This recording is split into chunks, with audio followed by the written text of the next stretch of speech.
last week we showed you how simple and cost-effective it was to compost your waste right at home. Today we travel to two townships who claim to have gone zero waste with the help of some smart technology. How and how can we pitch in? Take a look.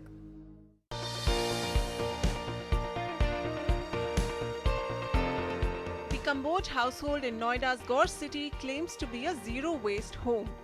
They're doing their bit for the planet by separating their food waste from the other items they throw out. जो हमारा air है उसकी quality जो है वो अच्छी मिलेगी और बीमारी भी उससे कम लगेगी. Next, the waste collection team at their apartment complex gets into action.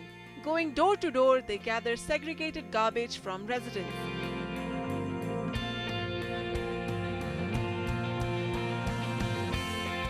The ultimate destination is this high-tech waste disposal machine. Garbage in and rich manure out in just 24 hours.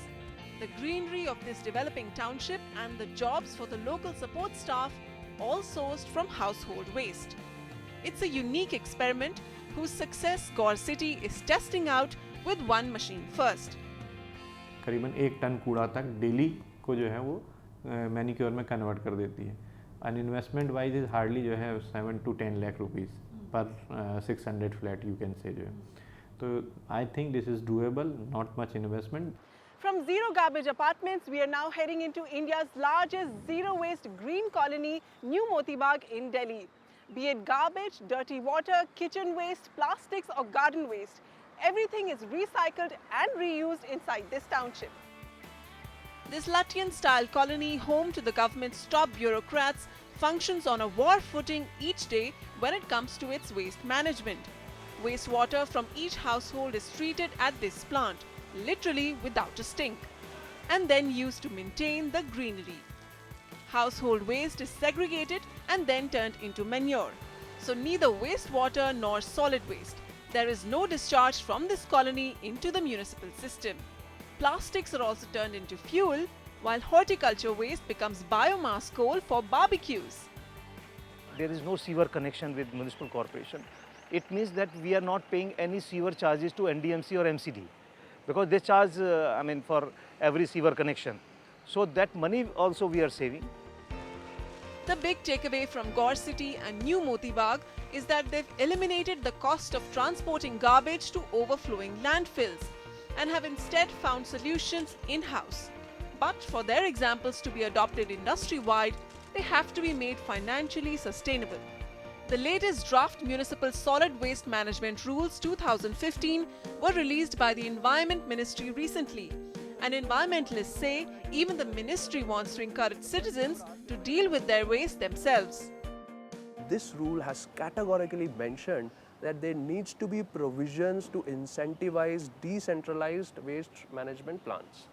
So which is a very good move, because until now what was happening was that if there is a community who is trying to manage their own waste, they're not being given any benefit. If I as a resident am able to save a lot of money to municipality, why is not municipality even ready to give me perhaps 10% rebate or 5% rebate in my property tax? With the Environment Ministry also emphasizing waste segregation at source, the task at hand is now to raise awareness among people. With camera person K. Ravi, Vasudha Sharma, NDTV. Furnishing your home can cost a fortune, and not to mention the additional time and energy that goes into picking new furniture for your address. But just how often do we look around in our own home for ordinary household items that could be of great help in such a case? Homeowners are now realizing this and upcycling their furniture pieces to add an eclectic touch to their homes. Ankita Sinha checks out.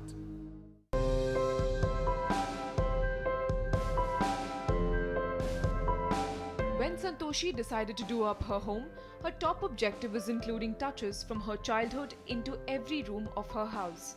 Be it the rich tree trunk tea table adorning the dining space or a wash basin made out of a spice mortar. Almost every single piece of decor in Santoshi's house is unique and most importantly made from upcycled material.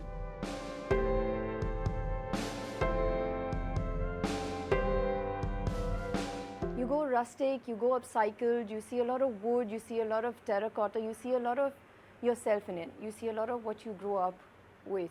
Everything in my home, everything in my space is something where if you just run your hand through it, like, you know, you're going to have some kind of sensation. If it's a log and you run your hand through it, it speaks to you. It evokes certain feelings. Homeowners across Mumbai city are now getting innovative with decorating their homes.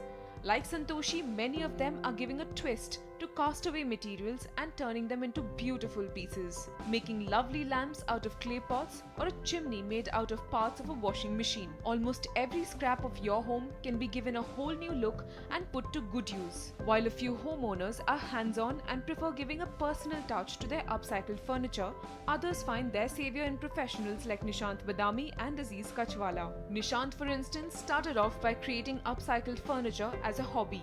But today, homeowners know her as one crafty lady who can make them uniquely crafted furniture.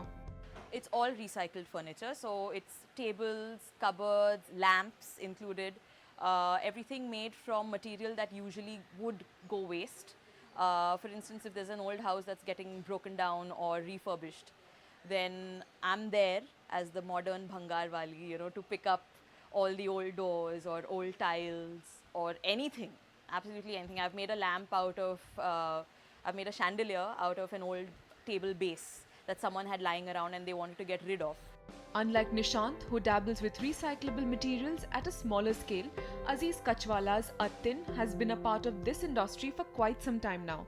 Be it making doors and railings out of scrap metal or making chairs out from ropes woven out of old scraps of cloth, Attin cater to their share of niche customers. So who are the people who usually opt for these handmade furniture? There are people who are genuinely all about recycling, but more people I think who are the advertising public or people who have been working in the media who are very creative or artists and the like, as well as people who are going with the trend in whatever is happening in the world of interiors abroad. Affordability is the key factor here. Since each piece of decor is very difficult to replicate and mass production is not an option in this case, the prices of upcycled furniture often ends up being slightly higher than the market price for regular furniture. While prices for Nishant's furniture ranges anywhere between 1,000 rupees to 12,000 rupees, Aziz charges anywhere between 5,000 to 80,000 rupees in special cases of customized pieces. But despite the pricing, buyers are still open to investing in upcycled decor as the need to express themselves wins out. It's a trend that was developed over time, and it's kind of come to India as well now. And this awareness of design and this awareness of cultural continuity and continuity of memory and is something that's catching on. So customers are asking for things that are more eclectic, that are more quirky. While some design upcycled furniture to express themselves, some do it to hold on to a part of their memories, and a few others go for it due to its environmental benefits. But no matter what your reason, the trend of upcycled furniture is definitely catching on. From Mumbai, Ankita Sinha for NDTV. And that brings us to a close on this edition of Property It's Hot.